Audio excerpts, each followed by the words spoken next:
Salut à tous, c'est Thibaut et bienvenue dans cette vidéo. Aujourd'hui, je suis moyennement heureux de te retrouver puisqu'on va parler d'un sujet qui fâche légèrement. Comme tu le sais, FTX a fait faillite dernièrement, ce qui a mis un énorme bordel dans toute la sphère crypto. Et maintenant, c'est au tour de Crypto.com de se retrouver dans les mailles du filet, légèrement dans la tourmente. Beaucoup de gens se posent des questions sur cet exchange, sur cet écosystème. Et je vais essayer de te répondre justement dans cette vidéo. Est-ce qu'il faut garder ses fonds sur les exchanges? Est-ce qu'il faut faire confiance à Crypto.com? Est-ce que le CEO Chris Marchalik est quelqu'un de confiance encore une fois? Eh bien, c'est marrant puisqu'il a fait une interview juste hier, le 14 novembre, on est aujourd'hui le 15. Et je vais te faire un débrief de tout ce qu'il a pu dire. Il a abordé toutes les grandes questions que les personnes se posaient. Et moi, je vais te faire un bref résumé de tout ce qui a pu se passer dans cette interview. Et puis pour tous ceux qui ont un petit train de retard sur l'actualité Crypto.com, eh bien, je vais te faire un petit récap de tout ce qui a pu se passer, aussi bien au niveau de la carte Visa qu'au niveau de l'exchange et de l'application. Mais avant d'aller plus loin, pour soutenir mon travail et cette chaîne YouTube, je vais te demander de mettre un petit like et aller t'abonner à cette chaîne, à mettre la petite cloche de notification, comme ça dès que je sortirai une nouvelle vidéo, tu seras vraiment le premier au courant. Et puis tu peux aussi rejoindre mon petit canal Telegram qui sera dans la description de cette vidéo. Dessus, je te partage toutes mes astuces en avant-première, des astuces que je ne peux pas forcément te partager sur YouTube. Donc dans un premier temps, je te fais un petit récap vraiment très rapide sur ce qui s'est passé avec Crypto.com et le marché en général.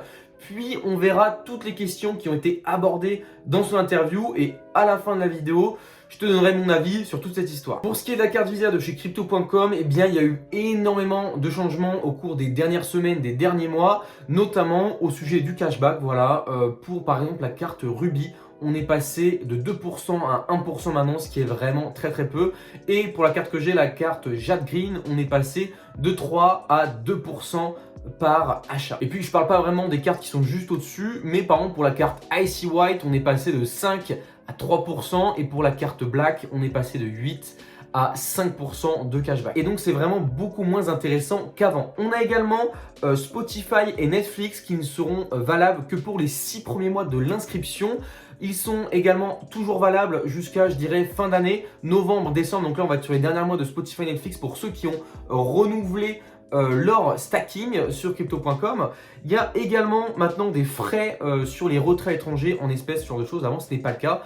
C'est d'ailleurs ce que j'ai beaucoup utilisé quand j'étais à l'étranger. J'utilisais ma carte Crypto.com pour enlever dans les ATM. Maintenant, ça va être un petit peu mort. Il y a également la limite de cashback par mois qui a été réduite. Et bien, sur la carte Jade Green à 3500 €, on est passé à 50 $ et sur la carte Ruby, la carte rouge, à 350 €, et bien on est passé à 25 $, ce qui est vraiment relativement peu. Et enfin, il y a maintenant des frais pour recharger sa carte Visa Crypto.com qui s'élève à 1% de frais alors qu'avant c'était gratuit. Donc maintenant tu es quasiment obligé de faire des virements. Et puis pour parler plus globalement du marché, on a le gros FTX, c'est un exchange qui a fait faillite, qui s'est barré si je puis dire avec la caisse, avec toutes les cryptos de ses utilisateurs. Donc tous ceux qui avaient des fonds dessus, eh bien ils seront perdus à tout jamais, après avoir les procédures qu'il va y avoir pour essayer de récupérer des petites miettes, mais en gros, une majorité est perdue. Cela fait directement écho à l'affaire Celsius, puisque Celsius, quelques semaines auparavant, eh bien, sont légèrement partis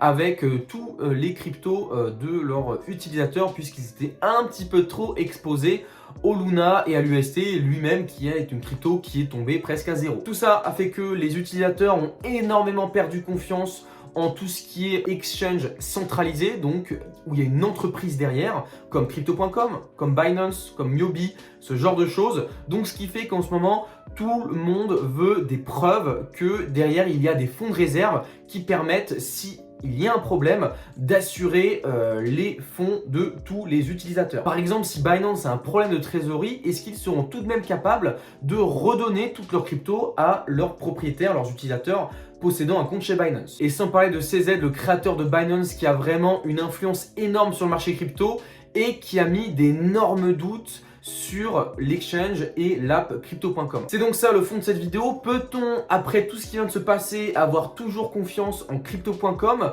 Peut-on laisser nos fonds dessus? Faut-il avoir confiance sur le long terme? Et est-ce que le CRO est toujours un coin qui a de l'avenir? Eh bien, comme tu peux le voir à l'écran, j'ai regardé attentivement l'interview de Chris Marchalik, le co-founder et CEO de Crypto.com. Et dedans, il a donné toutes les réponses sur lesquelles la communauté l'attendait au tournant. Donc, j'ai pris plein de petites notes et on va se faire un bref débrief de tout ce qu'il a pu dire. Premièrement, il a voulu vraiment préciser que Crypto.com était la plateforme la plus régulée dans le monde entier sur le marché des cryptos. C'est-à-dire celle qui a obtenu le plus de licences à l'international, notamment le PSAN, qui est vraiment une certif relativement dure à avoir et qu'ils ont obtenu en France il y a peu de temps. Et comme tu peux le voir à l'écran, notre ami French Boomer nous a fait un petit montage de tous les régulations qu'ils ont pu obtenir. Alors voilà, c'est pas du tout toutes les régulations, mais c'est quelques petites idées pour voir à peu près ce qu'ils ont fait ces derniers temps. Donc tu peux voir qu'il y a quand même pas mal de trucs. Ensuite, Chris Marchalik a également dit qu'ils étaient la plateforme la plus calée en termes de sécurité et de confidentialité de ses utilisateurs. Il a également donné quelques statistiques pour redonner confiance à tous les utilisateurs, notamment le fait qu'ils avaient plus de 70 millions d'utilisateurs à travers tout l'écosystème Crypto.com, ce qui fait, comme tu peux le voir ici, beaucoup plus que le nombre d'habitants que nous avons en France. En 2021, c'était 67,5 millions. Donc ça veut dire qu'il y a plus d'utilisateurs de Crypto.com que de gens en France. Il a également dit qu'en 2021 et 2022, ils ont généré un chiffre d'affaires net de 1 milliard de dollars, notamment généré par les frais que génère l'application, puisqu'il a vraiment tenu à insister là-dessus. Crypto.com gagne de l'argent grâce aux frais qui sont appliqués sur ces applications. Quand tu achètes des cryptos, que ce soit sur l'exchange ou sur l'application, eh bien, tu as une petite part de frais, comme sur tous les exchanges, qui revient justement à l'entreprise. Et c'est comme ça qu'ils gagnent leur coût. Ensuite, on a posé à Chris la question suivante. En quoi êtes-vous différent de la plateforme FTX? Il a dit la chose suivante, que déjà, il n'avait pas du tout le même objectif sur le long terme. Déjà, sur FTX, il n'y avait que 100 000 utilisateurs, composés essentiellement de traders qui savent ce qu'ils font, des traders professionnels ou alors des traders plus occasionnels, mais très peu de débutants, alors que sur Crypto.com, avec ses 70 millions d'utilisateurs,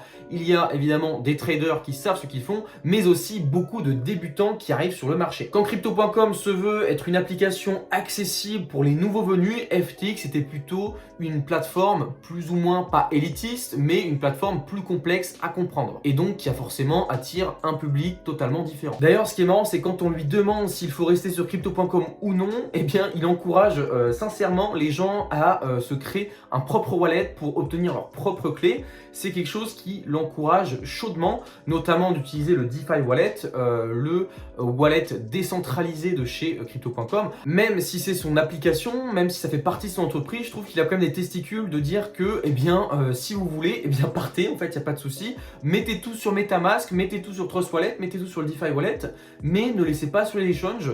Obtenez vos propres cryptos, détenez vos propres clés. Et donc c'est exactement ce qu'il a dit et c'est exactement sur quoi il a insisté tout au long de cette interview. D'ailleurs, petit aparté, si tes crocs sont en train de dormir sur ton application Crypto.com ou sur ton DeFi Wallet, eh ben grosse erreur, puisque sur le DeFi Wallet, il y a quasiment 10-11% d'APR, donc de rendement annuel sur le croc. Donc c'est vraiment énorme, surtout en bear market quand il ne se passe pas grand chose. Donc je te conseille vraiment de mettre tes crocs là-bas. Ensuite, on lui repose la question, quelles sont les sources principales de revenus de Crypto.com? Ça, je te l'ai déjà dit, c'était principalement les frais. Voilà, c'est 95% de leur business qui se joue dans les frais, aussi bien sur l'application Crypto.com, mais aussi sur l'exchange. L'exchange sur lequel s'échangent énormément de gros volumes. C'est pour ça d'ailleurs qu'ils arrivent à générer des profits aussi colossaux, puisqu'il y a des grosses baleines qui tradent dessus. Et évidemment, quand tu fais un trade à 100 000 ou à 1 million, même à 0,1% ou à 0,5% de frais, eh bien ça fait une petite somme intéressante à la fin pour lui. Il insiste également sur le fait que Crypto.com est un broker et non un hedge fund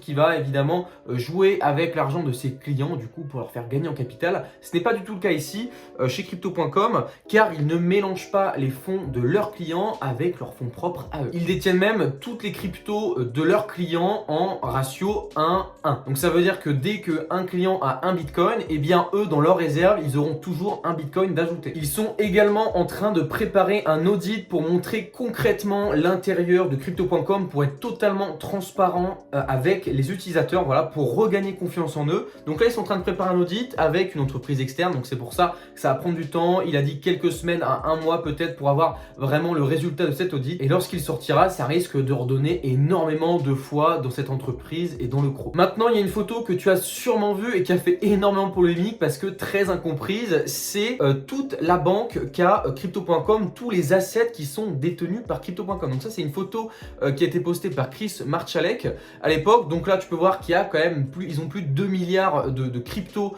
dans leurs réserves. Et quand tu regardes le détail, eh bien, tu peux voir qu'il y a du BTC à 33%. Et du SHIB qui vient juste derrière à 20%. Et donc, ce que les gens se sont dit, c'est que eh bien, c'est l'entreprise qui détient les SHIB, et non, ils n'ont pas réfléchi qu'en fait, ces SHIB, c'est pas du tout les SHIB que Crypto.com a investi dedans, c'est vraiment les SHIB qui sont détenus par les utilisateurs. Puisque comme tu le sais, le SHIB est un shitcoin et Crypto.com, pendant un petit moment, ils ont fait pas mal de promos de ce shitcoin. C'est pour ça qu'ils ont autant de SHIB dans leur réserve, c'est parce qu'en fait, c'est tout simplement les clients qui les détiennent et non le portefeuille de Crypto.com personnellement. Ensuite, on lui a posé la question suivante: avez-vous enlevé les retraits sur Crypto.com? Et bien, comme tu le sais, quand on enlève les retraits sur une application, c'est vraiment très mauvais signe. Celsius, ça a fait la même chose et FTX avait fait la même chose, et pour le coup, ça fait vraiment un mouvement de panique. Eh bien, il a totalement démenti ça. Il a dit que c'était un problème au niveau de la demande, c'est-à-dire qu'en fait énormément de gens ont voulu faire de retraits en même temps, ce qui fait que voilà, il y a un peu plus de délai, mais les retraits n'ont jamais été enlevés, puisque ça, ce serait clairement une perte de confiance totale dans un exchange ou une application quand tu ne peux même pas avoir le contrôle sur tes fonds. Il a d'ailleurs conseillé de se rendre sur la page crypto.com status lorsqu'on a le moindre doute sur n'importe quoi concernant l'application ou l'exchange, et dessus en fait tu vas pouvoir voir concrètement les incidents qui sont en cours. S'il y a des problèmes actuellement, tout va être affiché ici. Alors tout est opérationnel actuellement, mais parfois en fait tu peux voir que par exemple la main page va avoir des petits problèmes ici. Donc là tout est opérationnel, tout va bien. Donc grâce à ça tu vas pouvoir voir si c'est un problème qui vient de toi ou c'est un problème qui est totalement généralisé à tout le monde. Donc ça c'est clairement très pratique, et en termes de transparence c'est vraiment très bien, sachant que ça existait déjà avant. Pour le coup, j'avais déjà regardé sur cette page là il y a longtemps. Mais c'est juste que là, il a vraiment insisté sur quand on a un doute. Ensuite, on lui a posé la question suivante: est-ce que Crypto.com est exposé de près ou de loin au projet Luna, le projet qui est tombé quasi à zéro, où beaucoup de gens se sont cassés les dents, et notamment où Celsius a fait faillite puisqu'ils avaient pas mal de bankroll qui étaient exposés en Luna?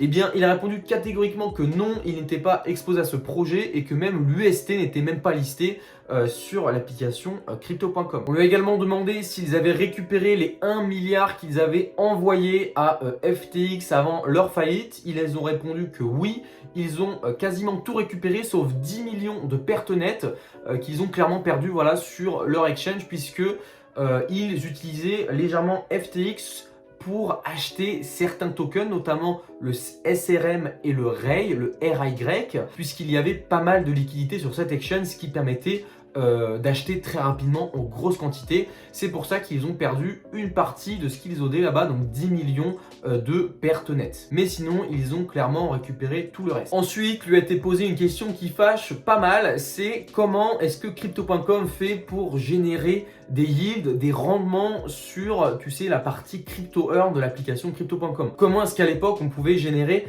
12% par exemple sur l'USDT, 6% sur le CRO, 6% sur le Bitcoin, ce genre de choses, et pourquoi ça a baissé? Eh bien tout simplement, il a expliqué que c'était des rendements qui étaient donnés de la réserve à Crypto.com directement aux utilisateurs pour en attirer de nouveaux, puisque c'est vraiment un énorme argument. Quand tu as 12% sur la SDT, ça fait énormément parler. Donc il a clairement dit que c'était un mouvement marketing, et que si ils ont dû baisser ses yields, c'est parce qu'on est en bear market, qu'ils génèrent beaucoup moins de profit. Et s'il veut être profitable sur le long terme, s'il veut ne pas faire faillite et ne pas perdre sur le long terme, eh bien ils se doivent de couper, réduire tous les super avantages qu'ils avaient en plein bull run, là où ils faisaient maximum de profit. Ça passe notamment par la baisse des pourcentages de rendement sur toutes les cryptos, et ça passe également par la baisse de tous les avantages de la carte Visa Crypto.com. Ensuite, ils ont demandé à Chris où est-ce qu'il voyait Crypto.com dans 5 ans, quelles sont ses attentes et quels sont ses objectifs pour le futur.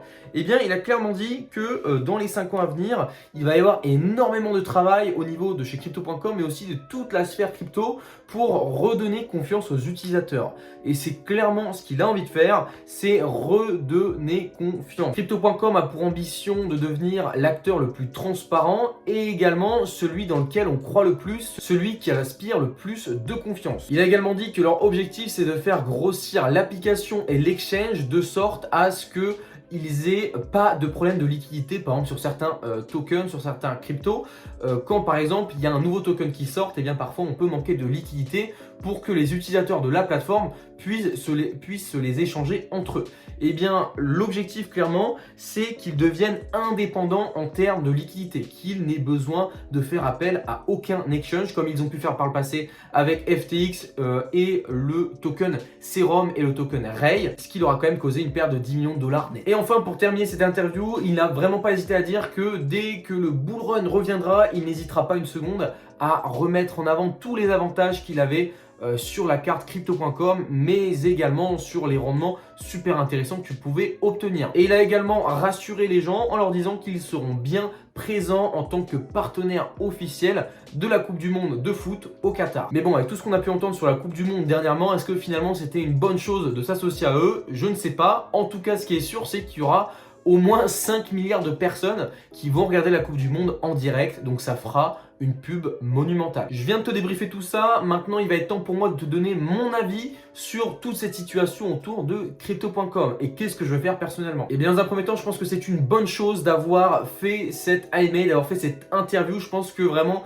tous les utilisateurs de crypto.com en avaient besoin. J'en avais besoin personnellement pour savoir où est-ce que mes fonds étaient stockés. Il a répondu à énormément de grandes questions. Il n'a pas tourné autour du pot et il n'a pas fait de tabou. Et ça, j'ai vraiment énormément apprécié. Et je pense clairement qu'il faudrait davantage d'interviews comme celle-ci pour rassurer l'utilisateur, qu'il soit lambda, débutant, intermédiaire ou même totalement désintéressé de l'univers, parce que maintenant FTX a repoussé énormément de gens de toute la sphère crypto. Donc clairement, il va falloir que ce genre d'interview se multiplie par la suite. Personnellement, ça me redonne encore plus confiance dans le CRO, même si évidemment je n'utilise plus leur carte Visa, même si je n'utilise plus spécialement leur application. Et bien j'ai toujours mes 10% comme je te l'ai dit sur le DeFi Wallet, j'ai toujours mon bac de CRO qui est toujours bien au chaud et qui farme toujours plus d'argent, et j'ai toujours la conviction que crypto.com va devenir un des plus gros exchanges juste derrière Binance. Donc même si la carte Visa, même si les yields ne sont plus intéressants,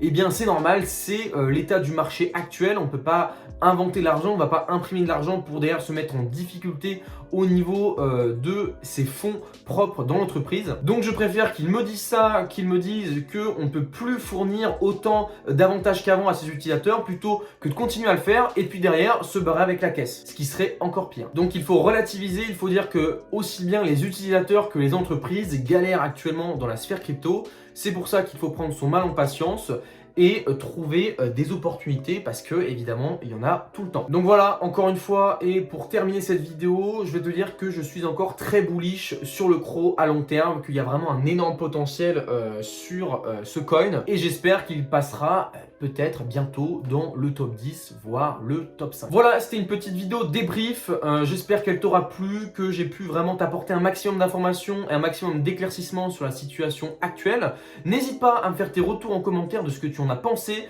ce que tu penses également de cette interview, ce qu'il a pu en dire. Est-ce que tu es d'accord avec ce qu'il a dit? Est-ce qu'il y a des points sur lesquels tu hésites un petit peu en termes de confiance, ce genre de choses? En tout cas, voilà, n'hésite pas à me faire tous tes retours en commentaire, j'attends de te lire. Si tu veux récompenser mon travail, n'hésite pas à mettre un énorme pouce en l'air, ça m'aiderait énormément à faire grossir cette chaîne et à la faire continuer sur le moyen et long terme. Tu peux aussi aller t'abonner, activer la cloche de notification, ça m'aiderait énormément. Et puis rejoindre le petit canal Telegram qui sera dans la description, ça m'aiderait aussi. Bon allez, sur ce c'était Thibaut, je te dis à la prochaine pour une prochaine vidéo. Allez, ciao!